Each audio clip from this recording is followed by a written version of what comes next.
Well, Stephen, thank you so much for helping my project. Could you say a little bit about yourself? Uh, I thought I was going to be an astronaut, and I was wrong. I grew up in the Gemini and Apollo era. I've always been fascinated by space flight. I thought I'd be on the moon by now or in orbit. Things didn't work out that way, so I got a degree as a physicist, and I worked as an engineer, and then I did a whole bunch of things, and I ran a venture capital firm, and now I work at the University of Arizona. We're working on quantum networks, which is a lot of fun. That's quite a story. So Do you remember at what age you thought of first becoming an astronaut? as soon as I knew what it was, I mean, like four. I mean, my Halloween costume as a kid was always as an astronaut. So I was it was there any particular moment you remember thinking, "Wow, this is what I want to do"? uh no, I remember, events. I remember clearly the Apollo landing, but I remember some of the Gemini missions. I remember Apollo 13 being in trouble. I was, I guess, 10 by that point. But no, it was always it was news. It was something that America was behind at that point, or at least it appeared to be. It was popular. It was exciting. There was always something new happening, and I just thought that we would continue on that. The country would continue on that path. As I grew up, turned out I was wrong, but oh well. Um, yeah, and was there so and you ended up not becoming an astronaut. But did you ever apply to NASA? No, I never did. I look, I've got terrible, there's glasses, or I've got bad glasses. I'm too tall. I wouldn't fit in an ejection seat. I knew I was never going to be an astronaut. I always figured I'd buy a ticket, once it was available for normal people, which is becoming real now. It's just 40 years after we thought it should have been. Yeah, it's interesting. I One thing about the Demo 2 mission is I noticed Bob wore glasses. So Yes, right. that's good. And then on the ninth, you have a really tall person going on a New Shepard flight. So Right. So we're expanding the envelope, and Haley Arsenault, of course, has a prosthetic implant in her legs. I mean, it's not all the super buff right stuff single combat warriors anymore. So that's a good thing. It's just, again, it's taken a lot longer than we would have thought. did you get to see the 1969 moon landing? Oh yeah, absolutely. Yeah. So, And what was that like for you? well, I was what? I was 7. So I just thought that's the way it was supposed to be. I knew it was the first time. I knew it was about, my dad was really excited. I knew it was the first time. Um, but I imagine if you had polled, the United States on July 20th, 1969, how many times are we going to do this? I don't think anybody would have said 6. I don't think anybody would have believed that we would go 6 times and just stop. That that was disappointing, and I was old enough when Apollo was canceled to realize that it was political.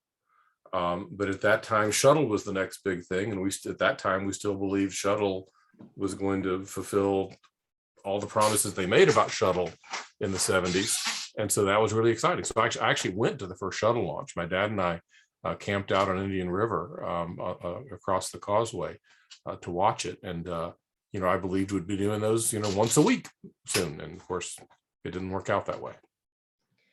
Yeah, I remember visiting the Johnson Space Center here in Houston.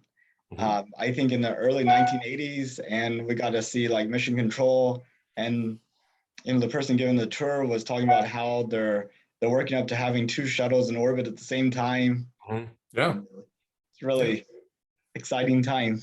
And the Air Force was going to have 6 of them, and they were going to be flying out of Vandenberg, and private industry was talking about building a couple, and um, it turned out that there's a whole lot of things that happened with the shuttle program, but it didn't work out the way we thought. Um, the good news is, I mean, 40 years later, we actually are getting ready to fulfill, some of those promises, different technology and a different organizational structure. I mean, it's being done by the private sector. But we are going to, I think, fulfill some of those dreams that a lot of us had back in the 70s. It's just we took a long detour. And in one of the presentations I give, I show a picture of Moses wandering through the wilderness. As I say, we've literally been going around in circles for 43 years. Even Moses only wandered for 40. It's time to get out of the wilderness and time to do this the way we always knew we should have. Yeah, absolutely. And what are the most exciting projects you see on the horizon that you think are going to really open up space for humanity? I'm a bit of a heretic in some space circles, is that I'm not terribly interested in going to Mars. I think robots are great there. I would love to have a crewed station on Phobos, because Phobos is weird and I want to know more about it. But also you could do a lot of, local teleoperation if you had astronauts, on Phobos managing rovers down on the surface. Going down and up to Mars, we ought to do it a couple times. I don't share Elon's vision of 1 million people living on the surface of Mars. I don't think that's necessary nor even a good idea. I'm really excited about going back to the moon. I think that's 40 years too late, or 40 years late. I think that's going to be a huge frontier for humanity. And then, I'm interested in orbital habitats of all sorts. I mean, low orbit, high orbit, L4, L5, asteroid belt, you name it. I'm an O'Neillian, and O'Neill asked in the late 70s, is the surface of a planet the right place for a technological civilization? And to a large extent, he came up with the answer, no, it's not. I'm excited about all of that activity in cislunar space. But the advantage is, if anything goes horribly wrong, you can pull the big red lever, and you can be in, Walter Reed Naval Hospital in 3 days. Whereas if something bad goes wrong on Mars, you're probably going to die. And people are going to die in this experience. I mean, that's inevitable. We've already lost quite a few, and we will lose more. But I like to have, especially if people are trying to raise families, I like to have them have a fighting chance. And it's hard to see that being real on Mars for a long time. Yeah, it's kind of funny whenever you think about O'Neill cylinders. You go out and you have like this massive fleet of robots prospecting for resources and maneuvering them over decades into the right place. And then you can build the O'Neill cylinder in Earth orbit and populate it really easily with people. And once you got it kind of self-contained, then en masse, you can move that around the solar system. Yeah, if you start, really utilizing off-planet resources in a serious way, both for structural material and for water, which of course also gives you oxygen, it's a different game. Hauling everything up from Earth to gravity well is just expensive. I mean, it's going to get a lot cheaper with Starship, and I think that's wonderful. And we could build the equivalent of Antarctic outposts, with dozens to hundreds of people using Starship. But if you really want millions of people living somewhere, you're going to be using resources that are not currently in Earth's gravity well. And there's lots of ways of doing that, but they're not here. And that's a different way of doing it. And there's one of the things that I'm really looking forward to, back to your question, is really getting some hands-on experience with using off-planet resources. I mean, we're sending a bunch of robotic probes to the South Pole of the Moon. I mean, what's it like to get that? What's it going to take to say, okay, we know there's water in Shackleton, to having a 1 liter bottle of water produced from Shackleton? There's the science is easy. It's like, it's there, go get it.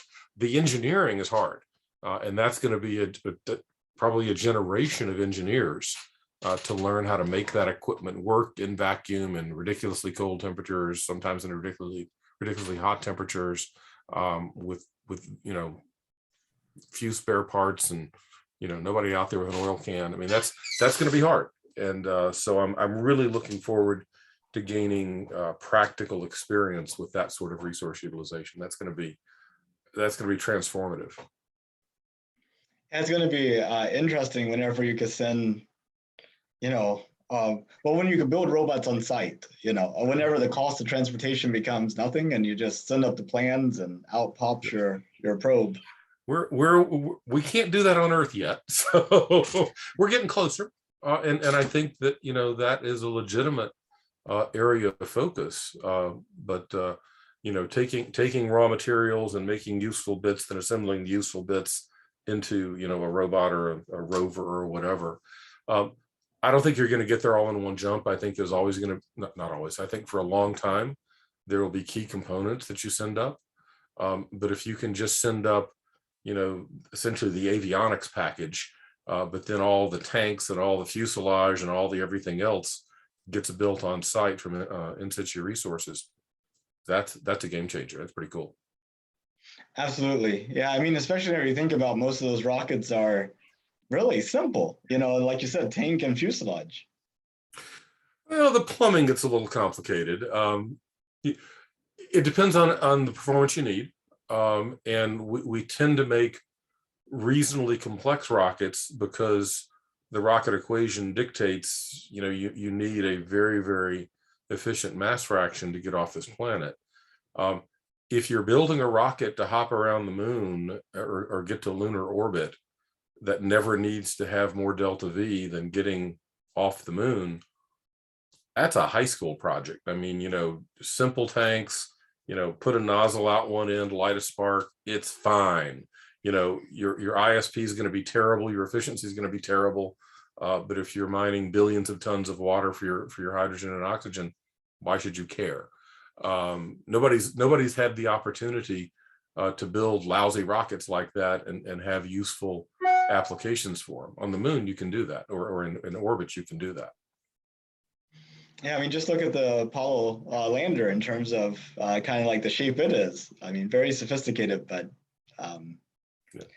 The people who worked on the lander they were brilliant. I mean, because you look at all the science fiction drawings of what the lander was going to look like, and it looked like Starship. It looked like a bullet, right? It's like they realized we don't need that. We can form really did follow function, and the form turned out to be honestly pretty damned ugly. And actually, my other laptop has got a picture of the limb on the back of it. But yeah, it worked. It worked really well. Well, I have one thing in common with Jim Bridenstine, the previous NASA administrator. Yeah. We both missed Apollo by 3 years. We were both born in 1975. Yeah. It was kind of weird when the NASA administrator was younger than me. That was creepy, but yeah, I've met Jim. He's a great guy. I wish he had kept his job, but he chose not to. So everything that I think about the 60s and 70s are pretty much from what I'm talking to people, reading things, and sure. So I like to.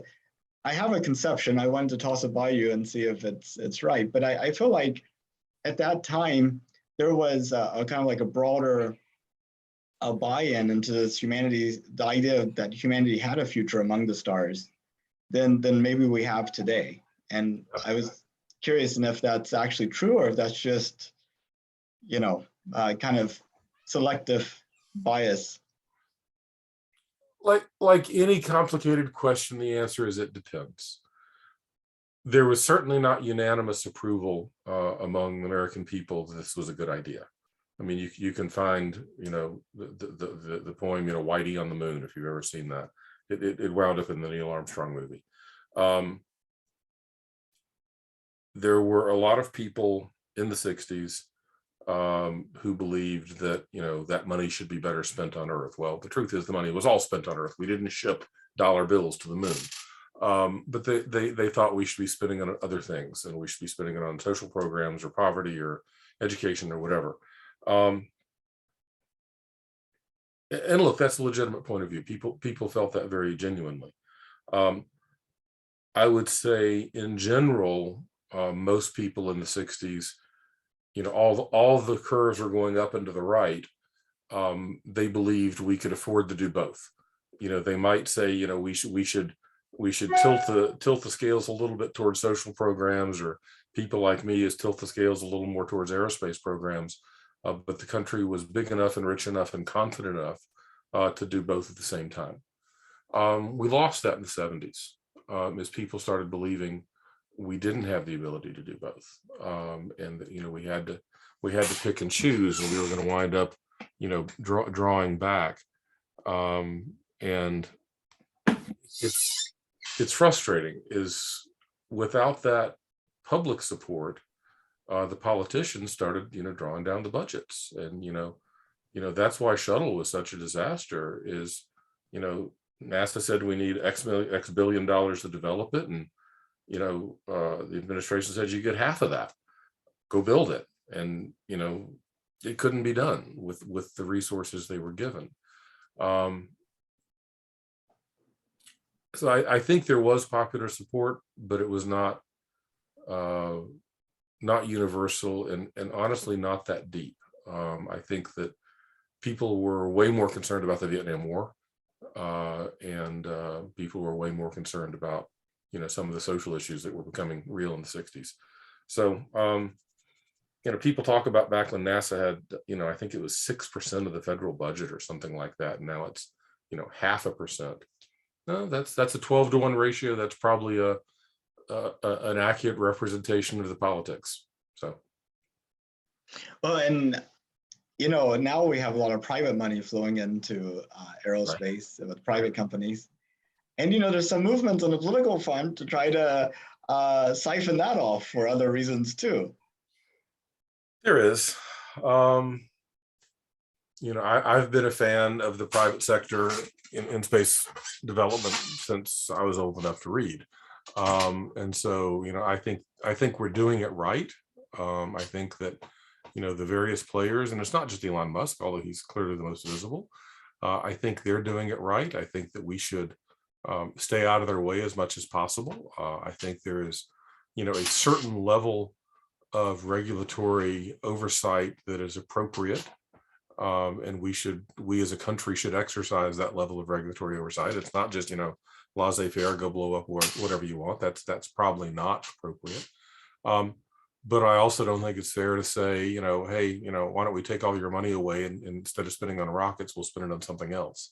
I think I saw that Elon at one point, it changes, but he was the richest guy in the world, and if you confiscated all of his wealth, all, like, not taxing, but just take everything, it would fund the federal government for like 11 days. So what do you do on day 12? Why is that a good public policy? So yeah, I would have an appropriate amount of oversight, appropriate amount of regulatory activity. I think that the government can be an excellent customer for these private companies, be it SpaceX, be it Blue Origin, be it ULA, be it the startups. I think you look back at how aviation got started, and the government didn't build all the airplanes, they didn't contract all the pilots. They shipped the mail, and they were the U.S. Airmail was an anchor customer for these barnstormers, and that eventually became like Boeing aircraft, and United Airlines came out of those airmail contracts. I think that's an appropriate model. I know that not everybody agrees with me. Not everybody at NASA agrees with me. But we know this path works because we did it before 100 years ago. So and we also know that what we were doing in the 80s, 90s, early 2000s didn't work. So let's try this. It has a lot of potential. And we've seen some success with it, with the commercial resupply, commercial crew, the commercial lunar payload services. Looks like next year might be the bumper year for it. Knock wood. I think it's like 6. We're sending out the fleet. I think there's like 6 different ones going next year. So, yeah, some of them will slip to 2023. But yeah, I think it's very, very likely that somebody will land a private payload with some government funding on the moon next year, and that's a big deal. That's exciting. So where do you see humanity 500 years from now?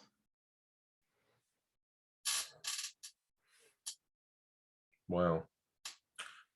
We're probably mostly here in the solar system. Um, I would like to think that we've spread out to every habitable rock in the solar system, which basically is, everything from Venus to Saturn, probably, and a lot of things in between. Um, I think you could easily have, a population of hundreds of billions of people. I think the Earth right now is about 8, 7 or 8. So you could easily see a couple of order of magnitude increase over 500 years. Politically, obviously, you're going to have enormous amounts of fragmentation. You'll have, different settlements, habitations, colonies, whatever you want to use, for every splinter, faction, political belief, religion, social structure, what have you. Those will all be out there. And we will have sent some people to the stars. Not very many. It's really hard, unless physics changes, or unless physics is wrong. Going with the technology that we know how to build now, it is relatively straightforward yet expensive to send robotic probes to nearby stars. We know how to do it. We just need to spend the money, and then wait a long time. Sending people is probably generation ships, and I think there is some fundamental engineering that needs to be done there, for fully 100% recycling life support over a period of centuries with no resupply. We don't know how to do that.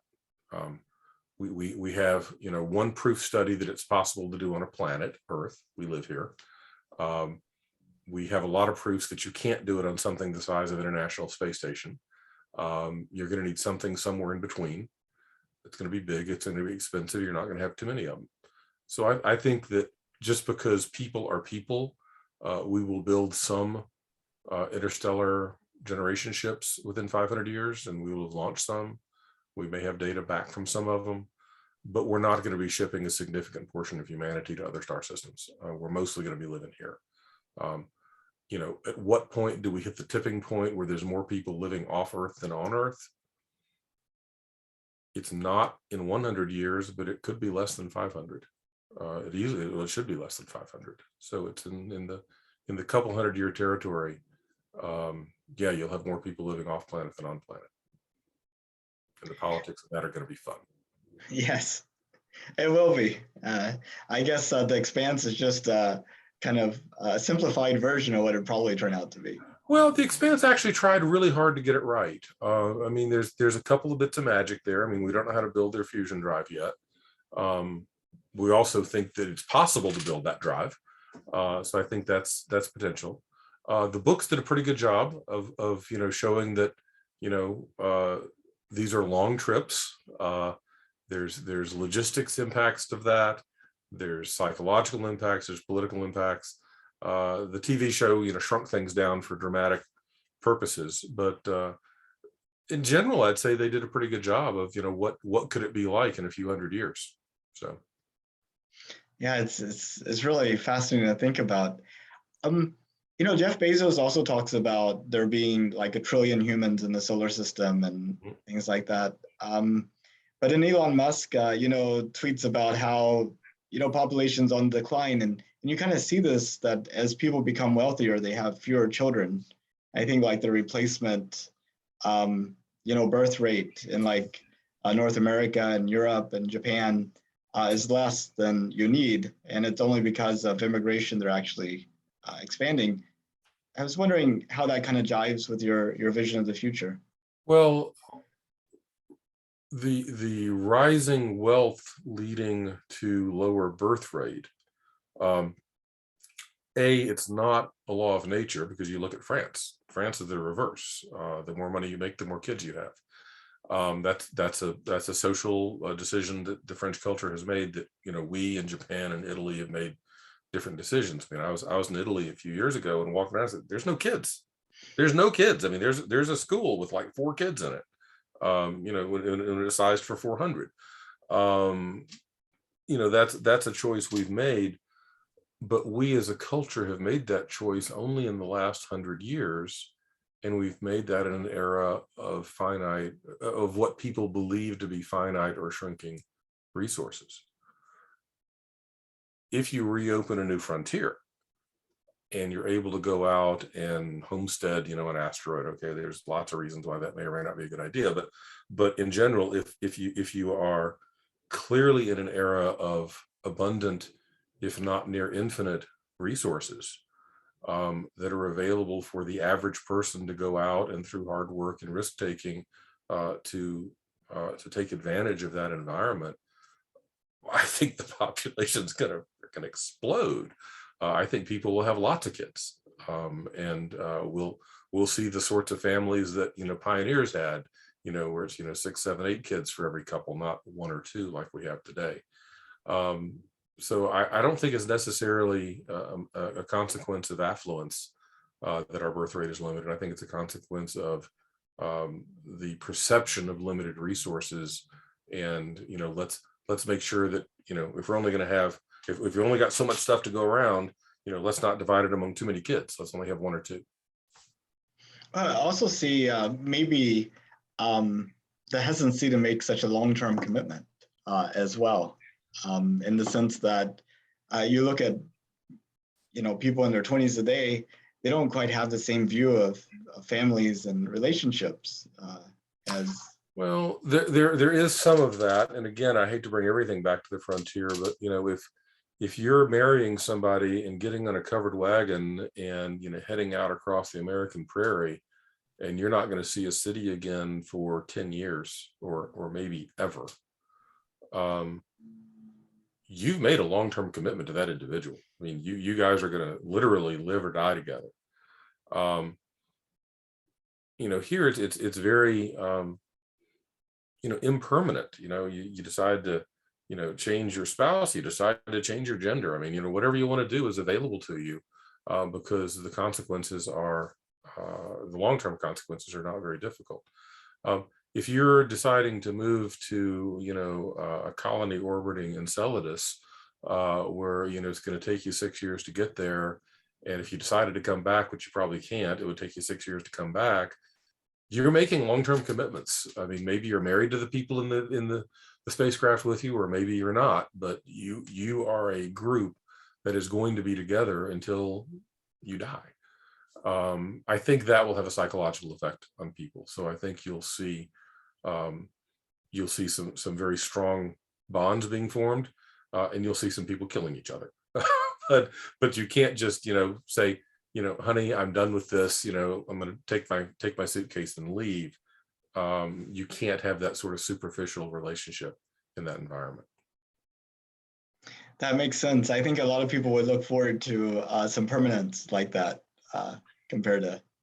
In general, humans have evolved that way. There's exceptions, but in general, humans have evolved lifetime monogamous relationships for a reason, and a lot of that was to take care of children, and a lot of that was to have a generational stewardship of resources. Be the resource could be your farm, could be your windmill, whatever it is. And if you're looking at that sort of generational commitment to your spacecraft, or to your claim on an asteroid, or your crater on the moon, I think you'll see those sorts of long-term relationships being more valued again. That's awesome. So one last question in closing. If it was safe and affordable, would you finally take that trip to space? Absolutely. And I had 2 tickets, but the company I had tickets with went broke.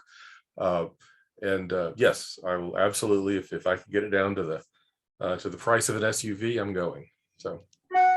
And how far would you consider going? Would you?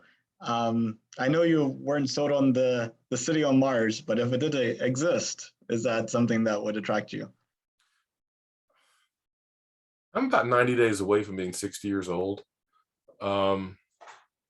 I'd really like to go to the moon. I think that if that becomes possible, I'll go.